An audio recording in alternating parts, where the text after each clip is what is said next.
Właściwie mamy 3 gwiazdy dzisiaj, bo pierwsze gwiazdy to jest Gilbert and George, a trzecia gwiazda Timem, który będzie prowadził dzisiejsze spotkanie.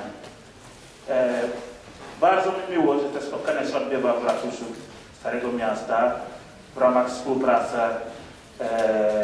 z Łaźnią. Chciałbym podziękować British Council za udział w współorganizowaniu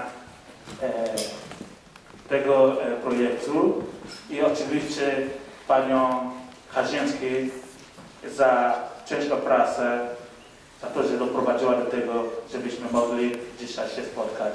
Zapraszam na scenę Mr. Timem.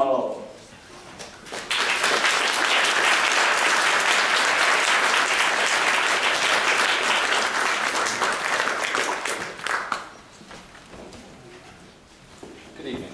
I'm delighted to be here, and Gilbert and George are very delighted to see so many of you who are here on what is a Polish national holiday, national day. This wouldn't happen in many countries in the world, but on such an important day, people came to an event in the evening, so thank you very much. But that says something about Gilbert and George's power, because wherever they go in the world, they generate the kind of interest that many other artists don't.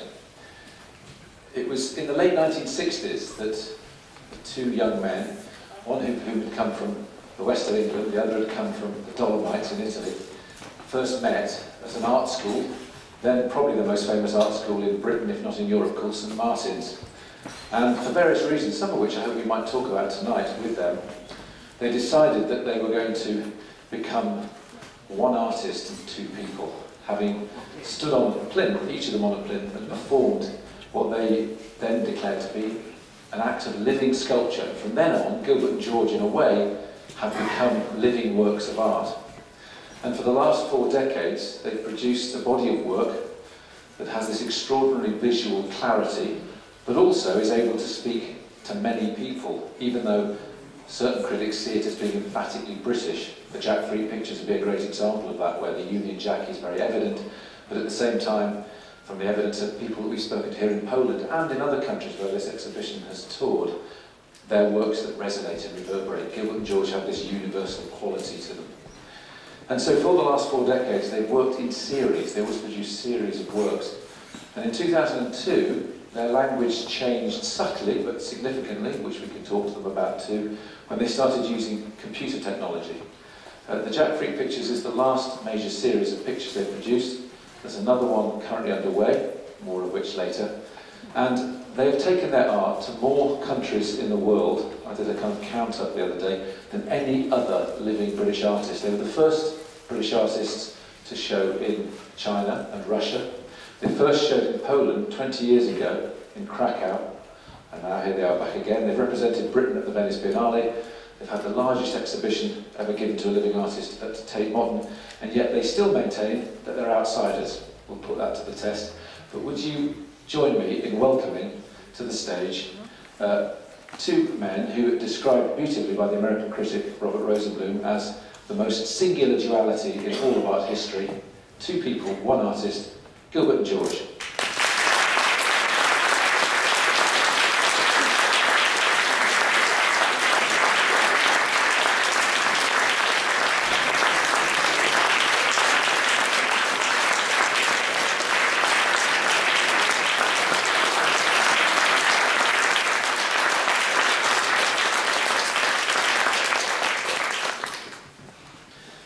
Gilbert and George, let's start at the beginning.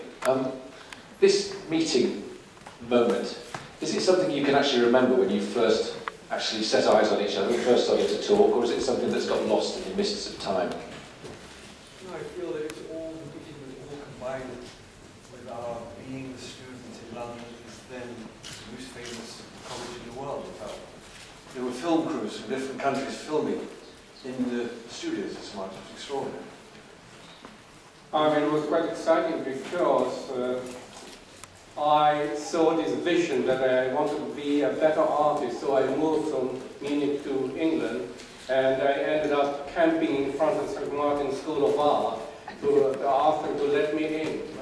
And it took 1 week for them to decide that they wanted me. It was extraordinary. It just arrived with a suitcase in London, and I was allowed in. And Philip King said yes. And then that's where we met. The school had a reputation for radicalism, and there were teachers, artist teachers like Philip King and Anthony Carroll, and some of your fellow students have also gone on to have successful careers, Richard Long, Bruce MacLean, Barry Flanagan and others. Did you feel at home in that kind of radical atmosphere, that radical environment? We felt very much, increasingly at St. Martin's, that the emphasis was entirely on form. It was all to do with shape, line, colour, circles, squares, triangles. Nobody ever mentioned meaning.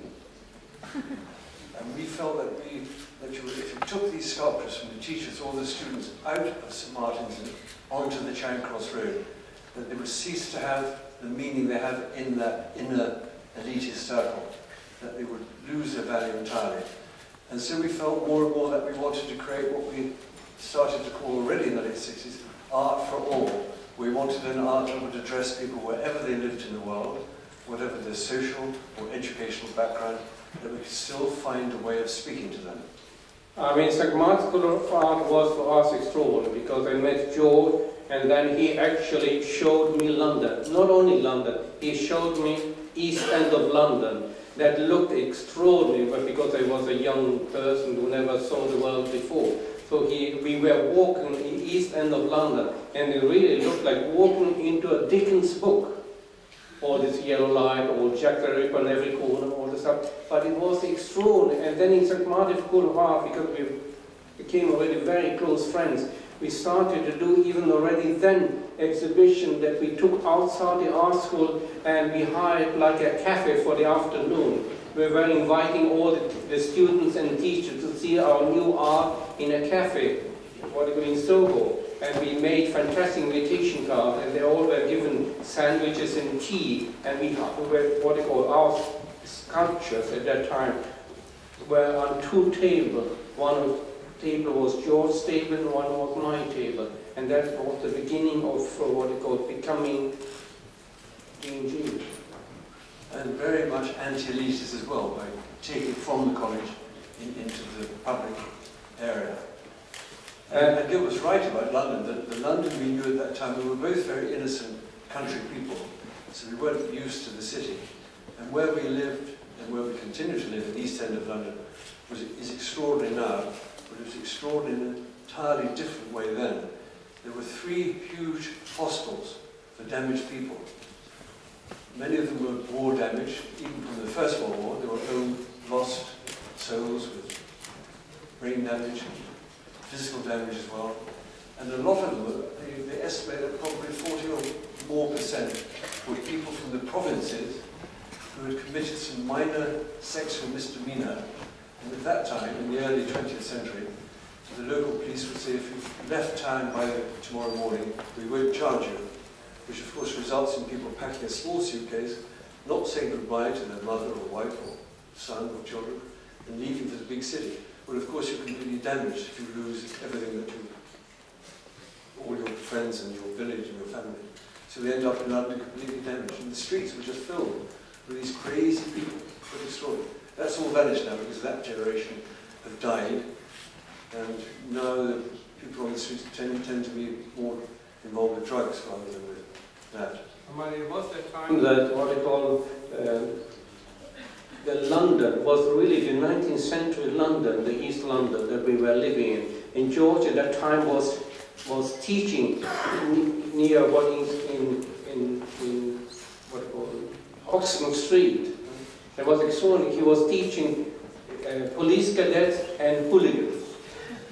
What else do you want to know? Yes. And can you imagine at that time that every time we went home it was so dangerous, and now it's the most fashionable gallery in London, in Hoxton Square.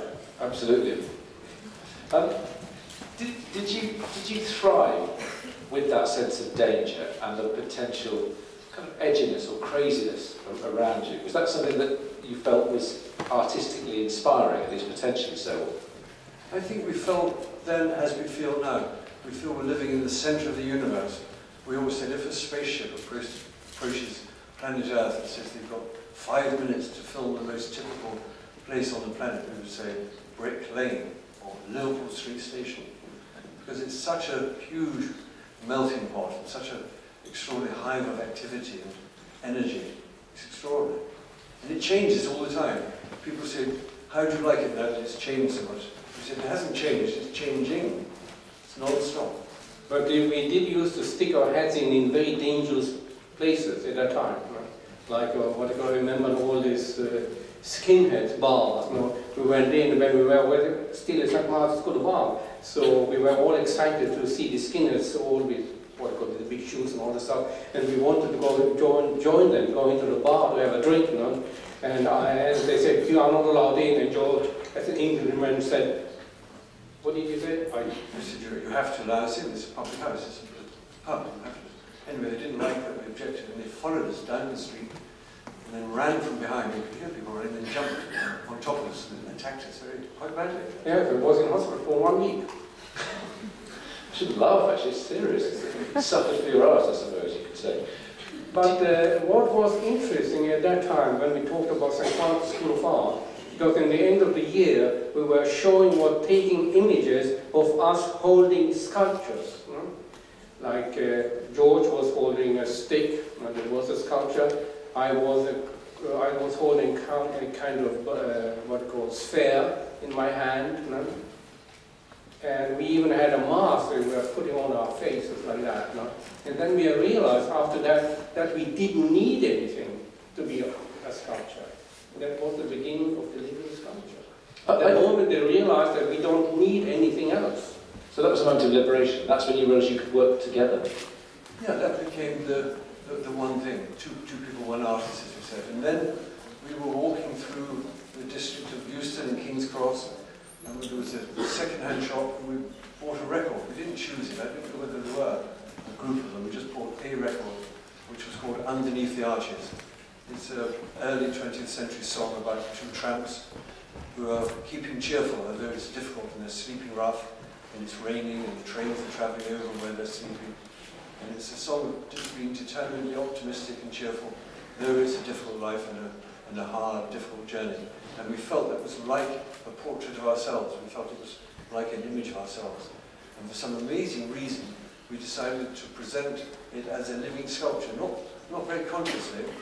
In fact, we did it at St. Martin's School of Art in the main assembly room. And we made sure that all of the students were present, which were Friday afternoon lecture. It was after we left college, I believe. Yes, it was after, but the first time we actually did it in Wiltshire, in your studio, remember, the fire was on, we tried it out on the floor like that. And then we set it up to do it in all the art schools. We went back with all the art schools. So we sang the song, we moved to the song. One of us held a cane and the other a glove, a rubber glove. And as we repeated the song, we exchanged the two objects. And in St. Martin's, it was extraordinary because in the middle of the sculpture, everyone was absolutely amazed at this strange presentation. And the head of the sculpture department, who was very well known, very well known by his appearance, stomped out in rage in the middle of it, very noticeably. Everyone saw this man, very angry, stomping out. And at that moment, 500 students knew that it was an extraordinary work of art. Very simple. It was very simple. And it was very, again, at that time, it was very important to us to have an audience. That's why we did the most beautiful invitation cards. They were all handmade. And not only that, we had a tape recorder with a loop saying, come to see our new sculpture. And we used to give away cigarettes and marshmallows. And it was extraordinary because after campaigning for 2 or 3 days, everybody was there. And that's important. If you don't want to do it in front of nobody. It's brilliant. So it's nowadays people have to serve wine or beer at openings to get people there. You serve cigarettes and marshmallows. If you didn't have an audience, and it's very interesting that you explain your understanding of the need for an audience from the beginning. But if you haven't been as successful over the years, and you didn't have people who always wanted to come and see your shows, would you still make work? Would you still make art? Would you be still compelled to do it for effectively no one? No. Not me. Would you? I think it's very simple. We just don't like the idea of the artists, especially in the 1970s. Most of the artists that we knew at that time were artists who didn't care about anything except their art. They just went to the studio and they did it. If you liked it, okay. If not, fuck you. And they didn't care about anything about anybody. And we thought that was an extraordinary vanity, conceit, and it's a selfishness in a way.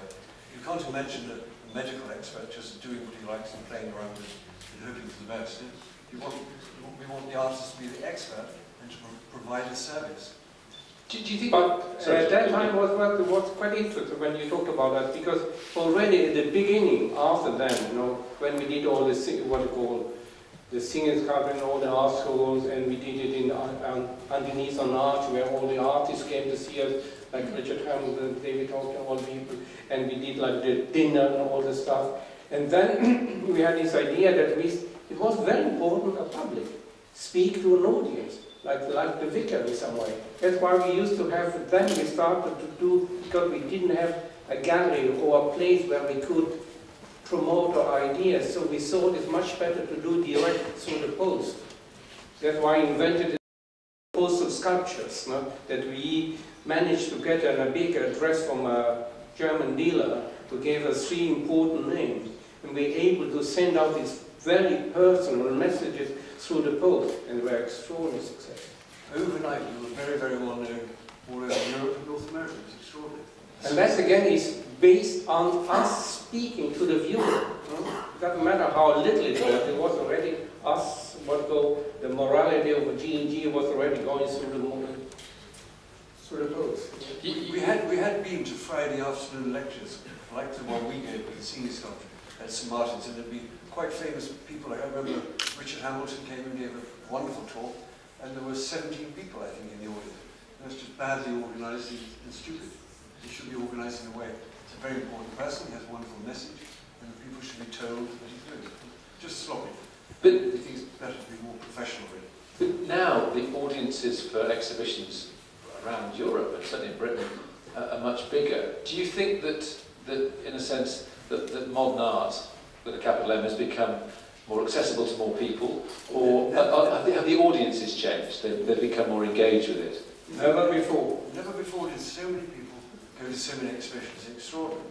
The museums and galleries, more people go to a gallery or museum in Britain than go to Sunday service. If you go to Paris, there are huge queues for the Louvre and for the other museums.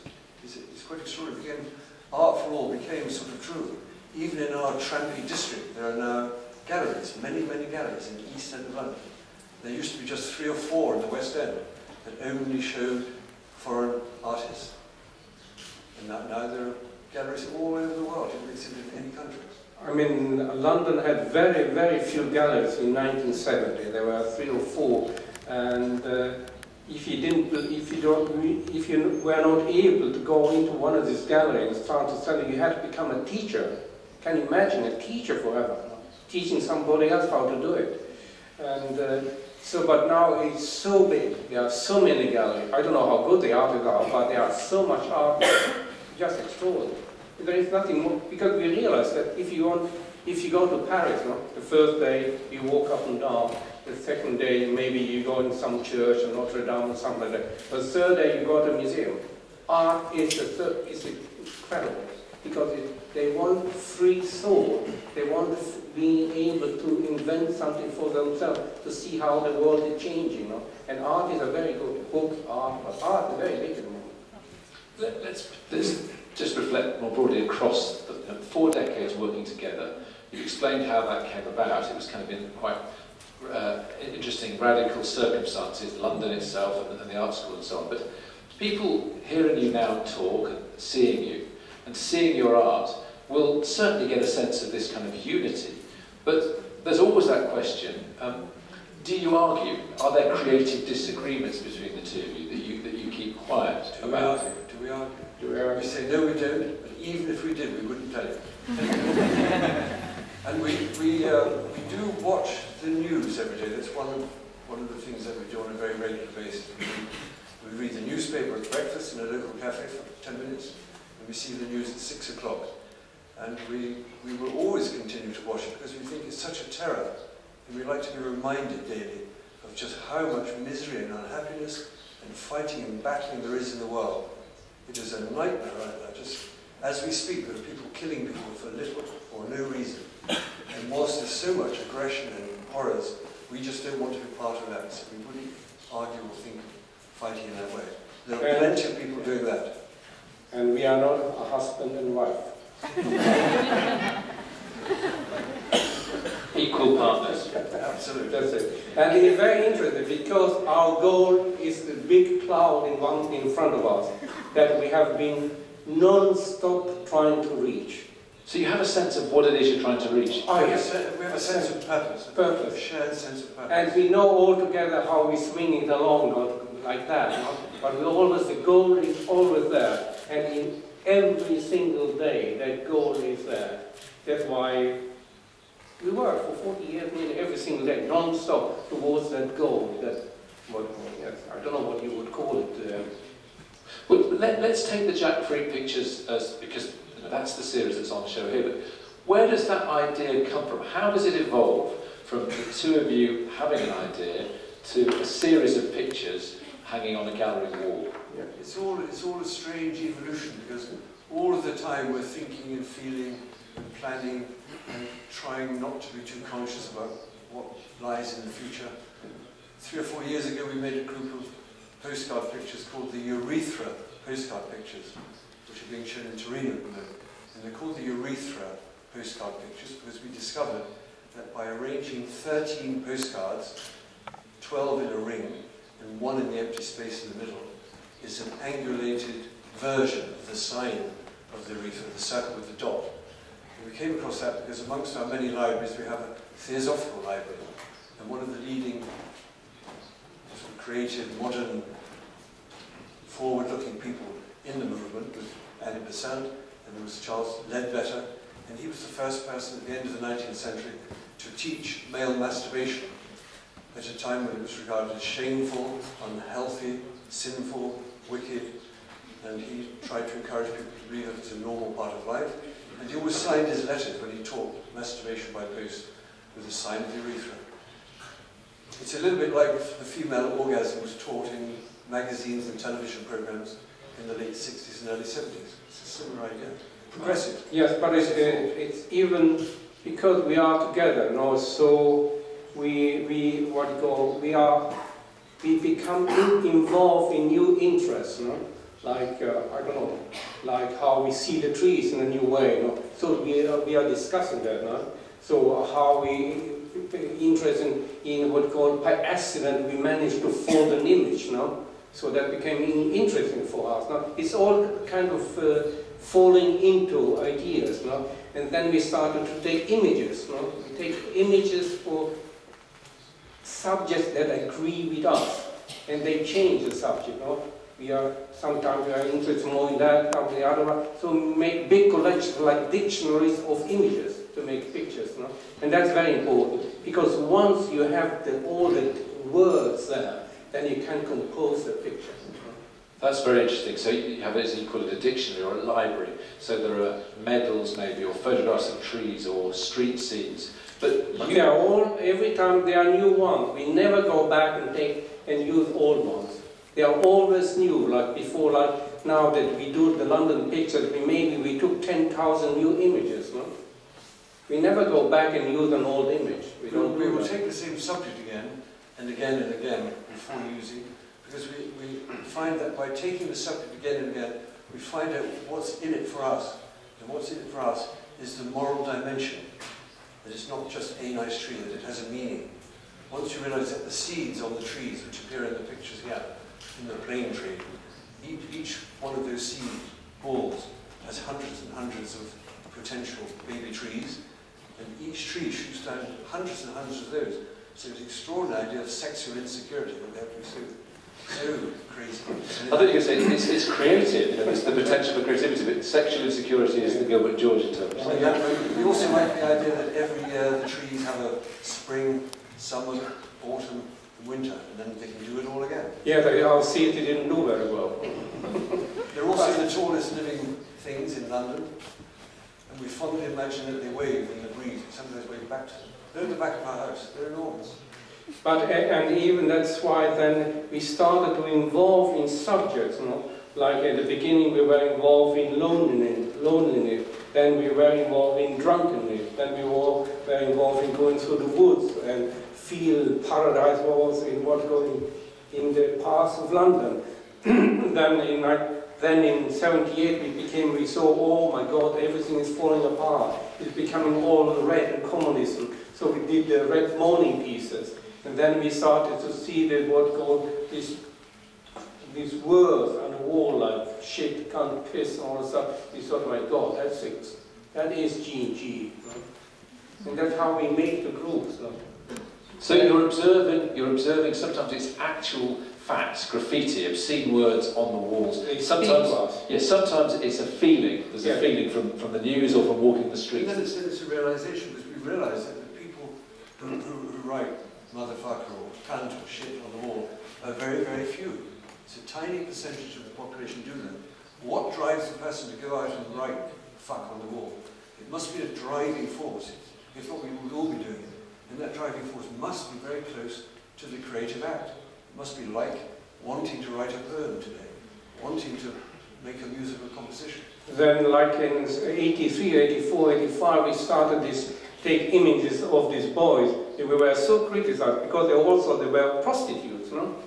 In fact, they were not. They were what you call, they came from everywhere, all walks of life. And they were what you call, like sons of ambassadors and all the stuff. But all it was so the aggression towards that kind of doing something like that in the art world or in general was so intense that they all thought they're all G&Gs are all pimps and prostitutes and all that stuff. And that's for us, it's very interesting. When we're able to attack what we call all the bourgeois, middle class. We say we managed to bring out the bigot from inside the liberal and bring out the opposite as well. Liberal inside the bigot, interesting. That's why we thought it's extraordinary that pictures with young people should make middle class people accuse us of having prostitutes in our pictures. What would it matter if they were prostitutes? We don't ask the boys when they come to the studio if they are prostitutes anyway.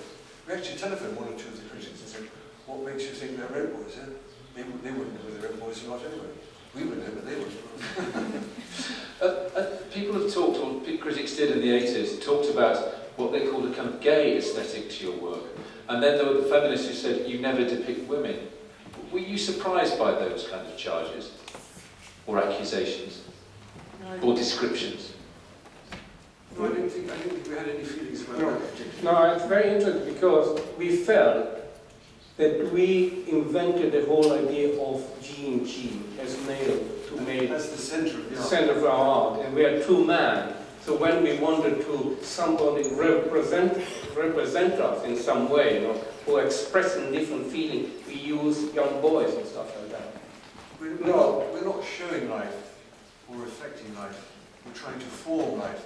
We don't have everything. We don't have prams and everything in the pictures. Even we felt that for the last 2,000 years, art is only painted naked ladies. And that's only because the checkbook was only in the hands of men until 1910. Women weren't allowed to have bank accounts in most of Western Europe. As we say, the history of art was written with a male checkbook. If women had the checkbooks, the history of art would be different. So you're actually feminists then? Oh yes, that way. I don't have a skill, but I am. But it was interesting that if you go in a shop in London now, you just now, all these feminists are against what we're showing off women that are what you call half naked, no? And if you go to this little shop, there are hundreds and hundreds of magazines about very half naked women now. Don't you think? It's just extraordinary. It's a huge revival. It's not the old softball, it's fashion. Throughout the course of this conversation, we talk about London continually, and that's East London, but London itself and this urban context. But you did say that amongst your early work, you did do some works, some paper sculptures, where you were exploring the idea of being out in the kind of rural environment. You came from the country, but you're now very much rooted in the urban. Have you ever been tempted, ever since you established yourself in London, to go and work or live in the countryside, to get out of London? Because a lot of artists do that when they get older. They think about, or when they become successful. We are not as old as that. When we get older, we'll let you know. Or when they reach a certain level of success, they want a place in the country. Are you interested by that? We wouldn't do that. No, I think we were involved in nature as baby artists because we didn't know any better. We came from the country, we were in London, we were amazed to be surrounded by this extraordinary capital city, but we didn't know how to be part of that. We were still inside ourselves country bumpkins, country boys. And so it took us years. We were already making photographic images and copying them into paint or into charcoal on paper, because we didn't know how to become. It was probably 5 or 10 years before we became city people who bought newspapers, watched television, and became part of London. And we remember years later, when we lost all of our interest in the country, we decided to go back to the country. I had a friend who lived in the west of England, and we went down to see him. And it must have been 10 or 15 years since we'd seen nature. And we walked in the early morning through this very beautiful village, set on an estuary, with these birds swooping down over the water. And it was so quiet, there was no traffic, no aeroplanes, nobody walking around, it was very early. And we suddenly felt that we'd been wrong about the country, that maybe it was very beautiful, and very lovely, and very inspiring. And we walked up the village high street to the top, and there was the medieval parish church, with beautiful flowers and tombstones. And we were so impressed with its beauty. And outside the parish church there was a very attractive-looking young couple with a pram with a baby. And we thought that completed this idyllic utopian scene. And we were almost moved to tears by it all. And we turned to the young couple and said, "Good morning." And the young man turned to us and said, "Fuck off, you weird-looking cunts." That's what we said. After that, we never went back to the country. Because we realised that's a very good example of how tolerant Intolerant. cities are tolerant And countries countries are are not. very intolerant. And that's it. Religion has featured in your work in all sorts of different ways. All the time, from the beginning. Trying to liberate ourselves from religion. That was an amazing battle. And George, because George's brother is a vicar, I come from a Catholic country. It took me years and years to decide that I was allowed to masturbate without making mortal sin. And so art is a way of, the history of Western art is dominated themes up till about the 18th century. You're obviously very well aware of art history, but is it something you feel encumbered by as artists, that one has to escape from that kind of tradition? No, we think that so-called Christian art is not Christian art, it's just Christian imagery, it's propaganda. It's not fine art in the sense that the modern artist goes to the studio and says, "What do I want to say to the world today?" You're just doing more and more posters of the same Jewish fairy stories. We don't believe in that. They were told what to do. Our modern motto is ban religion, ban religion. We say we don't believe in the Annunciation or the crucifixion or the resurrection. We do, however, believe in the erection.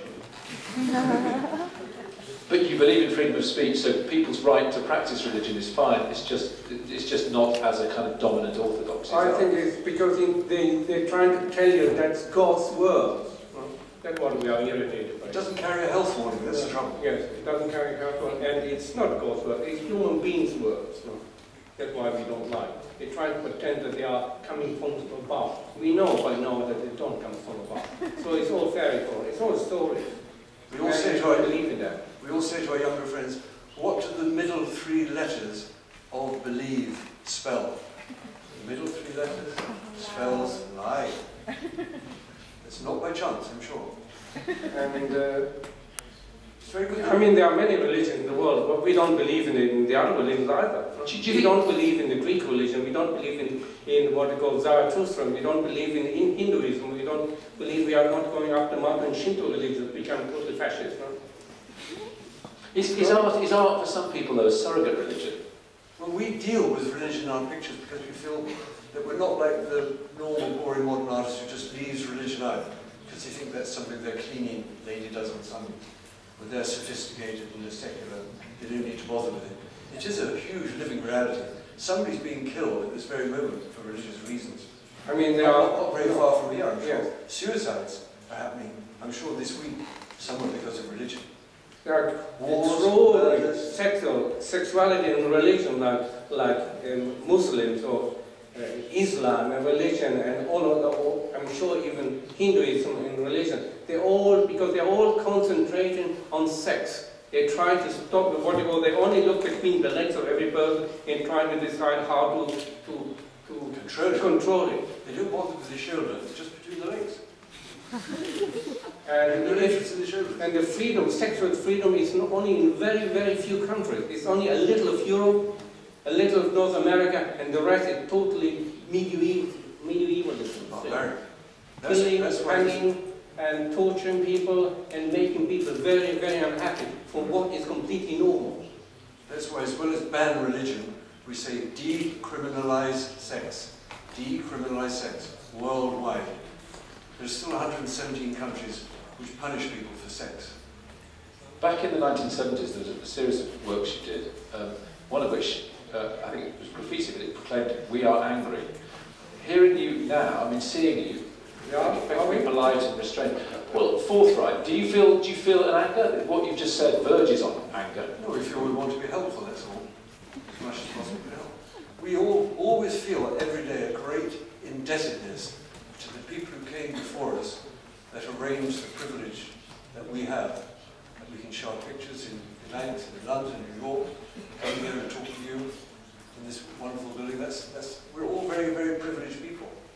We don't have people, dead bodies, from here to the airport as you have in some countries. And all of the people suffered and did an amazing work to organise that. And we want to add to that, taking further. That's why even the whole idea of the Union Jack, we are very proud. Behind the Union Jack stands amazing freedom fighters. And even like Darwin, who is our great hero for us, you know, his throne, he changed the world forever. And that's what we like. And even the whole, what we call the 17th century and all the Enlightenment, you know, to reject The world religion, world wars. was total, what we call, was a totalitarian idea. It is interesting that the Union Jack in the Jack Free pictures is very pronounced, and here it is in Gdańsk, and there are posters and it features there. And I was thinking as we walked over here tonight, seeing some of the posters now for the European Football Championships that are going to take place in Poland next year. And if Gdańsk is very unlucky, England will play games here, so this city will be filled with English fans who behave slightly better now than they used to, but they drape themselves often in the Union Jack or the flag of St George. Is your action, or rather is your use of the Union flag, the Union Jack in your pictures, is it partly trying to reclaim it? In other words, because so many different people, including the extreme right or football hooligans, have sort of draped themselves in it literally and metaphorically. Do you want to try and change that attitude? Well, we feel that it has been stolen from time to time. When we first started to use images of the Union flag in the early 80s, it was a very dangerous moment to do that. People believed that it belonged to the extreme right, or it was the negative image, fondly imagined of the intelligentsia. They used it as a sign of negative, of jingoism and patriotism and so on. And we believe that the flag, our flag, and the flag of Poland, is everybody's. It doesn't matter whether you're in the lunatic asylum or in prison, rich or poor, young or old, you are under that flag. And it's everybody's. It should never be stolen by a particular section of society. That defeats the purpose of the flag. But it's very interesting because we all use it in some way. We are more hidden in some way. I think the first one was done in 1974, and I think we did in 77 in the Red Morning pieces. But when we did this group of pictures, when we started out, we only started out with the freak. That's how we started out. If you go through the catalog, you see exactly when the flag came in, because they are in alphabetical. They are in the catalog how we made them. 1, 2, 3, 4, 5. So you see exactly what came next. Yes. And so it was very interesting when we started to put the Union Jack on the freak. That's what we did. We did this human being, and then we liked the idea of like Harlequin and Queen, so they walk around like some maniacs, you know, all these buttons, all this stuff. So we wanted to be these extreme, what you call English people walk the street of London with the Union Jacks all over the idea of the tongue, the eyes, and the shoes, all these over-emphasizing the whole idea of, yes. And it is an amazing design. Do you it's think the most extraordinary design ever? It even made us think about the people who have extreme mentally or extreme physically, are very often, in most countries, kept separate, out of sight, in institutions with very high walls. And if you think of that, that's an extraordinary subject. All over the world, these people are separate. Extraordinary thought. Yeah, that how we started our tours, you know, taking apart our heads and making like some abortion flying in from the skies, you know, and have, you know, you only have the eye of the person, or you have only some small, the back of the eye, the person, but you still recognize it is human flesh in some way, and it's ugly, or yes. So I mean, you mentioned it's a great phrase, an abortion flying from the sky, but you're able to play with your own images. So this is after 2002 that the computer you worked on the computer. Do you think, I said it's subtly but significantly changed your language. Do you agree with that, or do you think it's radically changed your visual language, being able to work on computers? I think it opened an enormous number of doors for us. Even with the first group of pictures we did using the computer were probably the London E1 pictures. Yeah. And it was with the London E1 pictures that we first started, only then in fact, to use pubic lice in the pictures. Because we realized there are two kinds of lice, there are pubic lice and head lice. And head lice don't have any moral dimension. People can talk about them freely with their neighbours, about their children, and they get those period and things. Pubic lice are never discussed. And we thought, what would it be like if one was a pubic lice? Knowing that you weren't in any gallery in the world, you weren't in any museum, that people kept quiet about you, that nobody loved you, ever. Maybe we put them in our pictures. So we got some. Where did you get them from? The same place as you get yours. But we didn't have very many of them. We needed some more. So then we realized that we could take one pubic lice and use it. Then we could take a half of that same pubic lice and fold it, and that becomes another one. Then we could take the right-hand side and fold it, so we could make 3 pubic lice out of 1. Most people wanted fewer pubic lice, we wanted more. And then we could fold anything after that. But it was interesting because the language is roughly the same. Because in what you call, for us it was very important in 1971 we found our new language, you know. We stopped making drawings, we stopped painting, we stopped everything except the negative. Because we felt for the negative we were able to campaign in a fantastic way. We were able to make art as more direct, more speed and all this stuff. And so we used the language of the enlarger because we did it all ourselves. So we had these amazing enlargers in our studio, like tanks moving up and down to check. And so we know that language. And so when we moved over to the computer, it was, we knew immediately everything. And it's so extraordinary because you don't have to go up for ladders anymore. It's like a, what you call, moving new brain inside that box. So is that one of the reasons why the set scale of the series of works that you produced, there used to be maybe 15 pictures or 20 pictures, but the Jack Freak pictures, there are 153 in the series, and the new pictures you work on, the new London pictures, I know you've made over 200, 250. Is this because of the computer, or is it, is it momentum? No, it's not only because of the computer. No, it is wrong. It's also because we feel that if we do 10 or 20 pictures and show them in a gallery here or London or in Athens, and then they're sold to collectors or to museums, and then they're never seen anywhere else. So we feel we need to do larger groups of pictures, so that some can be shown in London, some in Paris, some in New York. But it's a more ambitious idea. Then you can make museum shows out of it, and so people actually get an idea of what we're thinking. Before that, it was impossible, because after doing 10 pieces, they are sold, they are lost.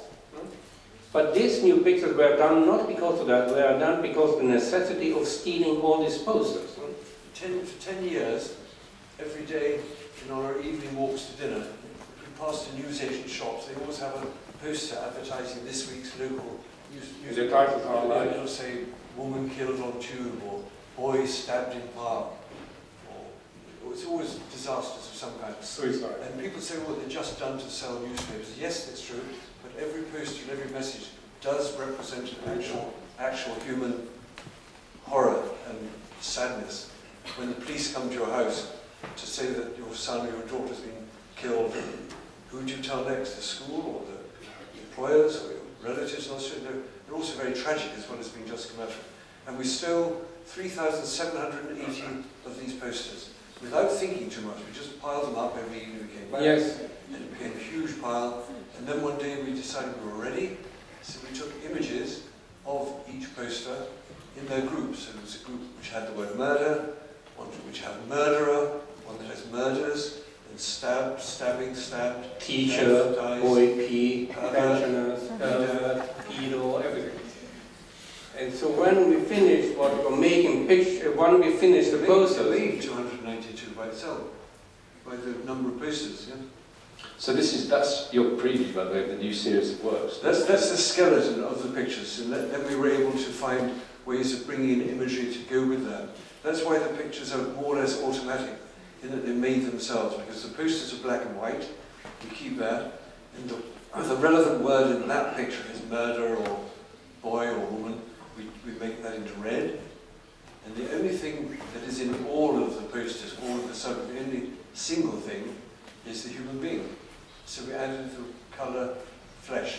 yeah, it's very important Black for and us. white and red and flesh. It's very important to us not to be too artistic. We want to the image to make themselves without us having views about doing a good picture. We want them to fall together, fall into a system that we arrange, like playing cards. You don't know what is coming next, and that's how we do it. And so when we started to design the pictures, we designed them in a 10% scale, and that's the most artistic. That's extraordinary. That's when we're actually living the pictures. They're not just being designed by us, but we're feeling them and experiencing them mentally and sexually in every way. They're actually going through us and out of us into the world. That's an extraordinary feeling. We feel that we're on another plane that's difficult to describe. The nearest we can say to our younger friends is when you're seriously attracted suddenly to another person, you feel that everything in your life is different, not just that other person. The garden looks different, the weather seems to have improved. And when we're designing pictures, we're in such a strange level that everything is different. It's like being in a trance in some way, that we're not actually in control, that something's helping us make the pictures. They're making themselves. And it's very, very exciting. It's extraordinary. It is like being writing a love letter, and you start to see everything pink. So it means that you're always surprising yourself. There's enormous freedom. It's enormous freedom, but even now that we have to we arrange all the computers arrange in you have the subjects, and then you have the number of the negative, and we are making the drawings because we're making we have all the contact sheets on table to choose images, and then we go down into the black room that where we're making them. It's the black room. And then we only call up the numbers. It's extraordinary. You just type in the number and then the image come up. Then we are able together to create this, manipulate these images in our thoughts, and one after another. We do like 4 or 5 a day, one after another. Because they are 10%, we are able to, like sketching.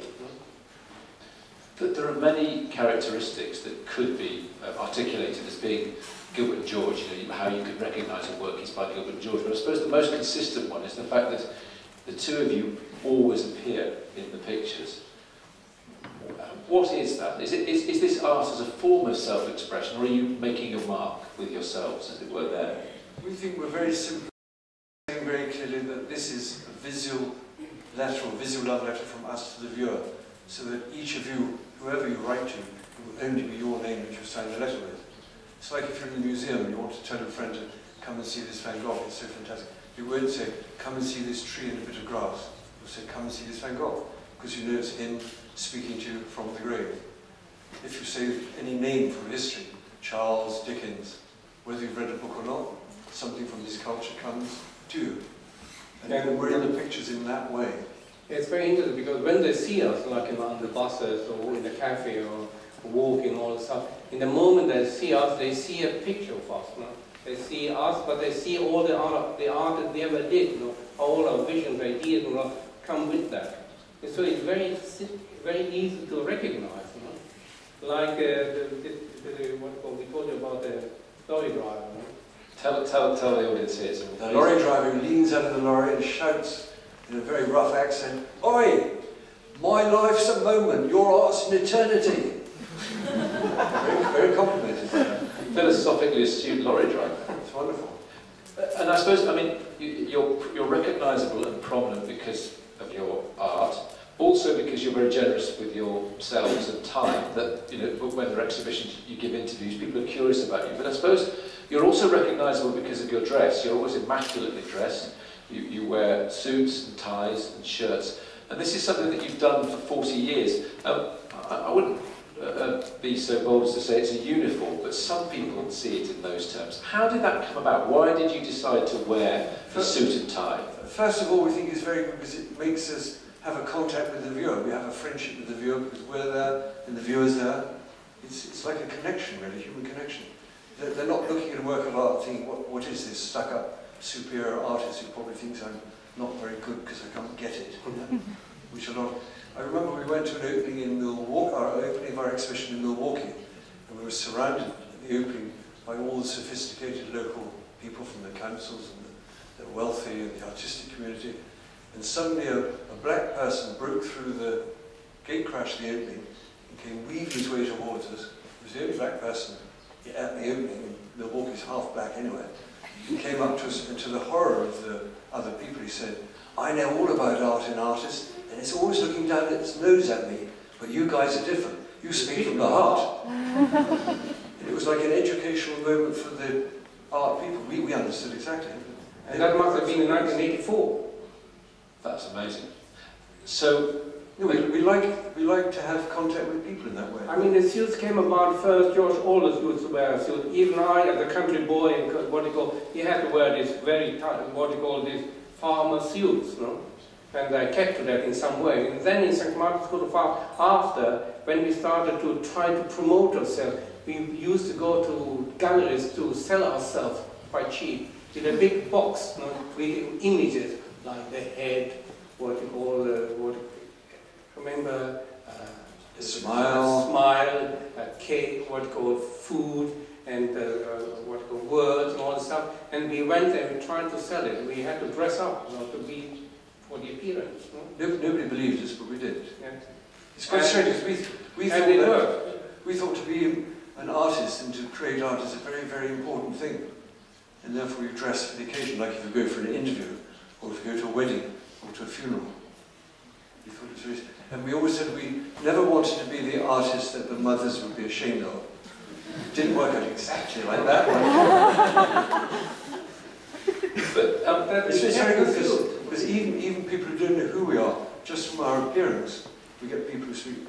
It's quite regular. People, young people immaculately dressed with the most amazing hairstyle and amazing sunglasses, courier on a bike with the most extraordinary lycra trousers, the most trendy person in London, screeches to a halt beside and says, "Great suits, guys." And a lot of black people, they are totally fascinated by these suits. A disproportionate number. And a lot of foreign people, like Italians or Japanese, they come up and ask us if they can photograph. They don't know who we are. No? That's quite something because they like the appearance. And after halfway through, they reckon,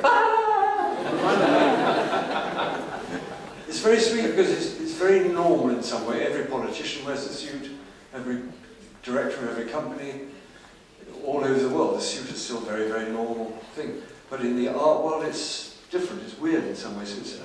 It's like we always said we wanted to be. We want to be weird and normal at the same time. It would be horrible to be just weird. It would be horrible to be just normal. But both together is a wonderful way to be and to feel and to live. We need that two paths that we're walking along at the same time. And even when, in 94, 95, when we did the naked chick pictures, no? And can you imagine this suited man naked? No? That's much more powerful than a hippie naked. It is. On which note, let's throw it to the floor. I've still got plenty of questions I want to ask you, but we're going to stick to quite a strict time for an hour. So we've got about 10 minutes left if you would like to ask questions on the floor. Don't be embarrassed or shy, but does anyone have a question they'd like to ask Gilbert and George? Maybe not. Maybe not. It's English art establishment, you constantly refer to it subtly, you know, it's the art world and so on. You've shown in the Venice Biennale, which is the kind of pinnacle really of representing your country. It's the most kind of national-based art biennale. There are pavilions, and so you've done that. And as I said to the audience at the beginning, you've had the biggest ever show by a living artist at Tate Modern. Surely now you're part of the art world. In fact, you're so central. You're kind of father figures or godfather figures for the art world. Do you feel that now? No, we feel that in the vast general public, not just in London or England, but in general in the world, we've won an enormous. We're like family in a way to a lot of people, I think. People stop us in the streets in Spain and so on and ask us if we'd like to come for dinner and things, and we're strangers. That's very nice that they feel close to our art. But from the point of view of the media, I think there's a great gulf of understanding between the general public and the media. It's just like two totally different worlds.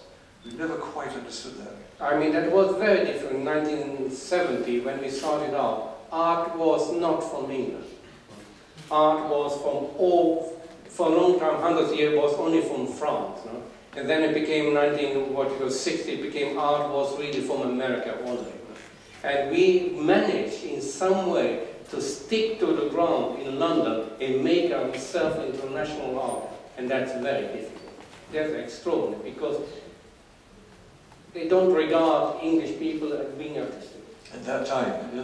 I think that's true. I mean, I think you're absolutely right. I think there's a sea change now in Britain and the way that British artists are perceived. Yeah. Lots of artists fled to those countries. They thought America's where the artists, I'll go there and become successful. They never went to France, they all disappeared. They all failed, everyone.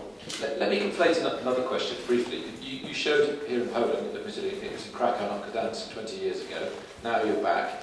This is the final leg, the climax, you could say, of the Jack Fried Pictures tour, which started in Spain, and then has been shown in Croatia and Belgium, and then Germany, and now here in Poland. How has this series, in the last couple of days, how do you feel the response has been in comparison to other countries, and how has the response been now in comparison to how it was in Krakow 20 years ago? I mean, now in Krakow is much bigger than 20 years ago. 20 years ago really was like showing to a little family of artistic people. It was arranged by a Polish person who was called Markowski. Yes, exactly. And we stayed in a monastery and we went to this Palazzo Stucchi that was a kind of Art Nouveau artist, what you call quite nice, very nice in some way. But I really believe now the art world is moving even here, full of Polish artists, and you don't have to be from certain countries to be an artist anymore. You can be from anywhere, and that's very important. Because it's the language of freedom. I really believe that. I love the idea that Poland was the first country to get you into a monastery. Well, maybe not the first, but I love the fact that Gilbert and George stayed in a monastery in Krakow. And we found out that it's true what they say about monks.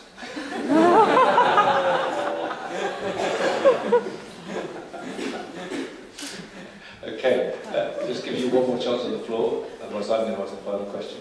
It's a very respectful and reserved audience. Still, you can go back online and maybe Twitter or email a question later, and then maybe we can get an answer, maybe not.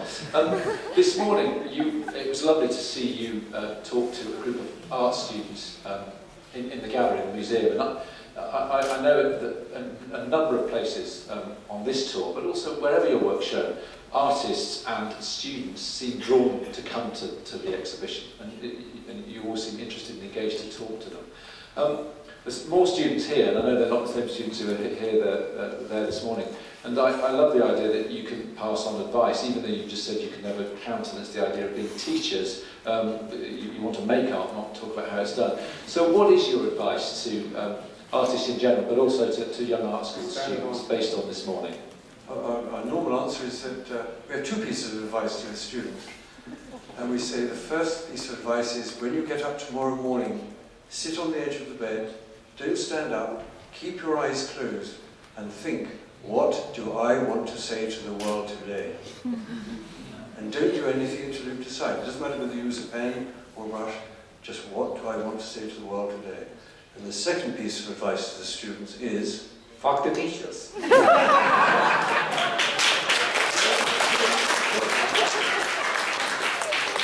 which note, we must end. Gilbert, George, it's always a pleasure and a treat, and it's always enlightening and it's always entertaining, and you've done it again tonight. Thank you both very much indeed. Thank you.